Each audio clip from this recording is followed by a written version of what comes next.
Welcome back to Amerisogyny. I'm your host, Hannah Blue. This is episode 20, the Shanquella Robinson case. Today, I'd like to talk about Shanquella Robinson. Last night, I read a story the U.S. Department of Justice will not federally prosecute her murderers for taking her life. It was upsetting because even though I'm a Black woman in America, and I'm aware the lives of Black women don't mean anything in this country, I was hoping the case would be a slam dunk.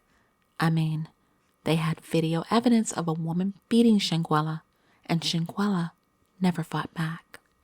I was wrong. I was spouting about it last night on Spoutable when this person, I won't say the name because it's not relevant, spouted to me, and I quote, "I feel terrible for Shanquella and her family. But some of the lessons to be learned are to select your friends very carefully. Alcohol brings out the worst in people. And when someone shows you who they are the first time, believe them. Karma will rain down on her murderers." I was lying in bed watching Awaken, a K-drama on Netflix. My stomach did a flip-flop. I felt sickened. I paused and I said to myself, maybe this isn't how they meant it. But my stomach flip-flopped. So the last sentence really had no true meaning.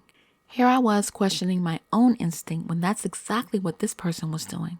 Insinuating had Shanquella trusted her instincts, she'd still be alive. That's victim shaming. Not only do I feel this person victim shamed Shanquella, they used the brilliant words of Dr. Maya Angelou to do it. I'd like to think Dr. Angelou would have never used the words she penned to empower Black people to blame a beautiful, successful young Black woman for her own demise. It was sick, and I said so. But that's the world we live in. The lives of Black women are worth less than the most racist white woman in America. And that's just the truth. Shanquella was a graduate of an HBCU, Winston-Salem State University. She was a businesswoman who operated a boutique, Exquisite Boutique, and had a kids' hair braiding business, Exquisite Kids. She lived in Charlotte, North Carolina, where she was born and raised. I call that a very enterprising young woman, focused and goal-oriented. She was also a loving daughter from a two-parent Black household, a loving sister, and a loving friend. But in this country, none of that matters. Black women have to be 1,000,000 times more exceptional than white women even to get sympathy when they die. She was a law-abiding citizen, had a good relationship with her parents. Whether the perpetrator is white, yet especially if it's a Black-on-Black crime, Black women don't get the same reverence as white women, even when they're murdered. People go on about their business. I remember the dogs Michael Vick had fighting received more outrage than Shanquella did when I spouted the story. At 25, she did what a lot of people her age do. She went to Mexico to celebrate a birthday. She never came home. Shanquella had what I addressed in episode 5, frenemies. These are enemies disguised as friends. These people, who in my opinion, I believe planned and executed her murder, weren't her friends. Her life was snuffed out like a candle for nothing. The U.S. Department of Justice has just sent another message that women of color do not matter in the United States. Period. Let me give you the backstory on Miss Robinson. On October 28, 2022, Shanquella traveled to Cabo San Lucas, Mexico. She was dead by October 29th. She went to celebrate a friend's birthday with 3 men and 3 women, Khalil Cook, Malik St. Patrick Dyer, Winter Essence Donovan, Elise Mitchell Hyatt, Dejanay Jackson, and Nazir Wiggins. They booked a luxury apartment in the Puerto Las Cabos resort. The girl didn't last 24 hours. Here's what chilled me to my core. The videos these idiots took. I saw a video of one of the males, Khalil Cook, recording Shanquella as she slept. And he said, "We have our first dead body." That's a bizarre thing to say. In the second video I watched, Shanquella was walking through the apartment looking for her murderers. She was joking when she said, "It don't take that long to get naked. Where y'all at?" She sounded so happy. But when she walked in that room, they all stopped talking. The energy was so cold, you could cut it like a block of ice. It was chilling. And I'm not the only one who felt it. Other viewers said, "Wow, this is sad." You can tell they had a problem with her and probably didn't say anything because she walked in recording. Another comment. Their energy was so cold when she went into the room. She had no idea what was coming. I agree. The energy was cold, and she didn't have a clue they had plotted against her. But for what? That's the answer we don't have. And thanks to DOJ, we may never have it. On October 29th, around 2:30 p.m., a call was made stating a resident didn't feel well.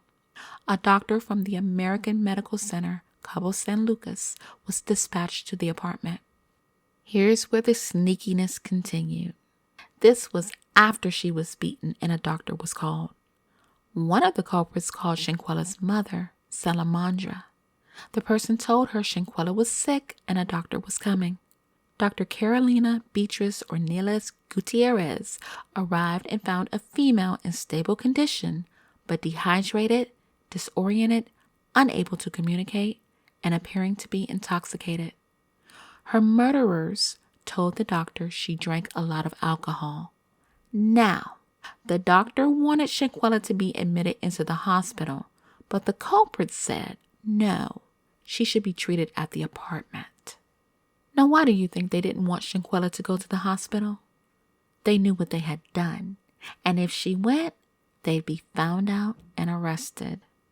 Dr. Gutierrez tried to give Shanquella an IV drip, but she had a tonic-clonic seizure, that's a stiffening of the body, arms and legs, as well as a sphincter relaxation, that's spontaneous defecation, around 4:13 p.m.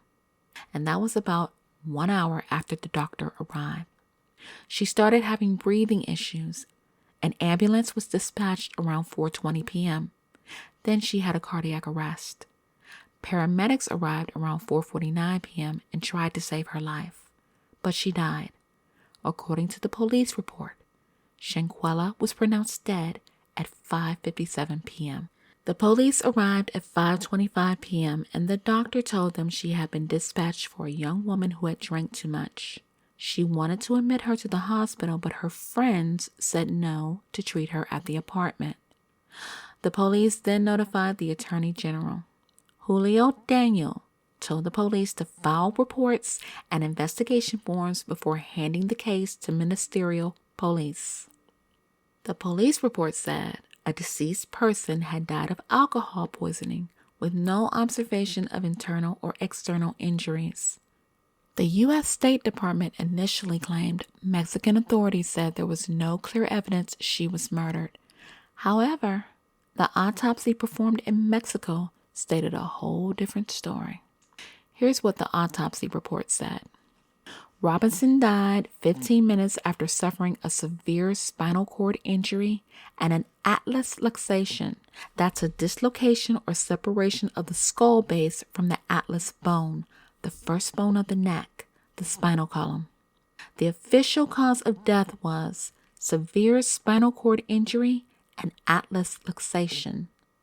The forensic doctor didn't mention cardiac arrest nor alcohol poisoning, but that's what the culprits told Shanquella's mother to her face once they got back to Charlotte, North Carolina, that her daughter had died of alcohol poisoning.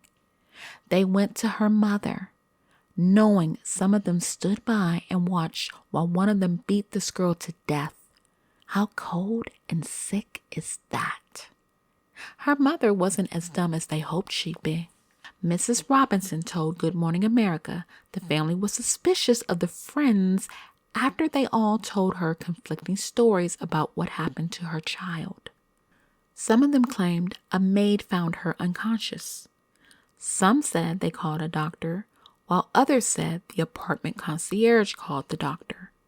At first, they told her Shanquella died of alcohol poisoning, but slipped up a few days later, admitting there had been a fight that she was fighting and she had been jumped.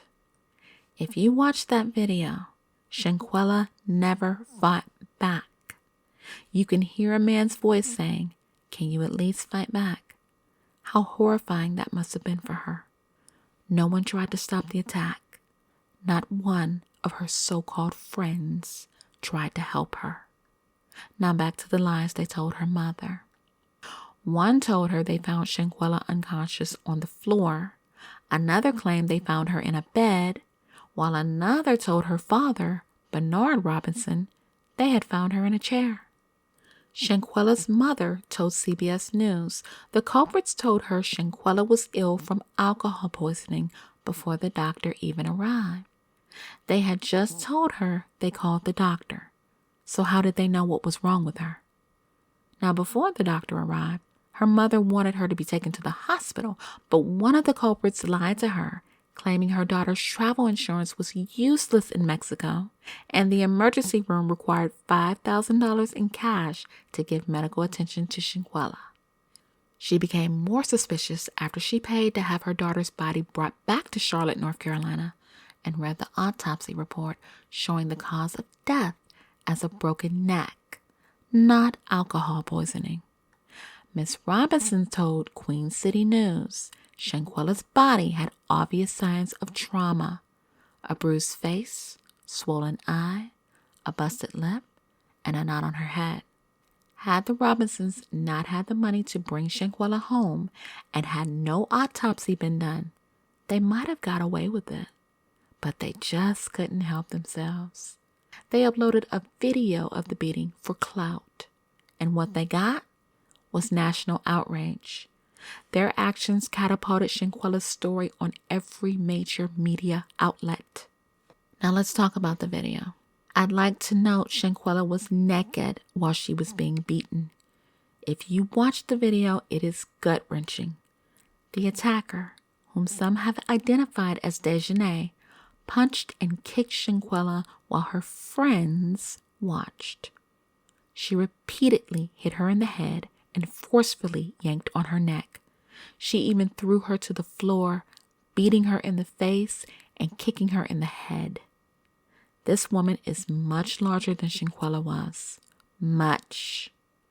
A male filmed the fight while another person filmed him, and you can hear a man saying, "Quella, can you at least fight back? At least something?" And Shanquella said no. She didn't want to fight. And if that doesn't break you, I don't know what will. They saw she was in need of help, and they didn't help her. The Robinsons had to advocate for their daughter and convince the U.S. and the Mexican police that her death was suspicious and it deserved an investigation. They finally received a response on November 16th. The U.S. Department of State released a statement saying, "We are aware of these reports. Protecting the welfare of U.S. citizens overseas is among our top priorities. Out of respect for the privacy of those involved, we have no further comment at this time." And now, with an autopsy, a video, and a federal charge of femicide from Mexico, the Department of Justice is saying they don't have enough evidence for a federal prosecution? On April 12th, 2023, the U.S. Attorney General's office said, based on the results of the autopsy and after a careful deliberation and review of the investigative materials by both U.S. attorneys' offices, federal prosecutors informed Ms. Robinson's family today that the available evidence does not support a federal prosecution. The family's attorney, Sue Ann Robinson, said, There was no swift action on this case. There was absolutely no urgency on the part of the U.S. authorities. If you wait 5 months after someone committed a crime, they would have had the opportunity and time and space to delete text messages, if that's what they wanted to do, to talk to each other about the case. The message cannot be that U.S. citizens can go overseas and commit crimes against other U.S. citizens and come back and say that they're on base, that they're safe, that they're not going to be arrested, that there's going to be such a delay in the investigation that the evidence will have time to dissipate. Her sister, Quillalong, stated, "The United States Department released a statement claiming no clear evidence of foul play. Yet there is a video circulating of a woman violently attacking Shanquella. This statement is unacceptable and we are beyond devastated. We will continue to fight for the truth. So will the rest of us. Continue to rest, Shanquella." And I'm out of time. I implore everyone who is listening to this episode, please do whatever you can to help Shanquella Robinson's family get justice for her. It doesn't matter what country you're living in. Advocate for her, please. I will be back next week with another story or two. Until then, be easy. Have a good weekend.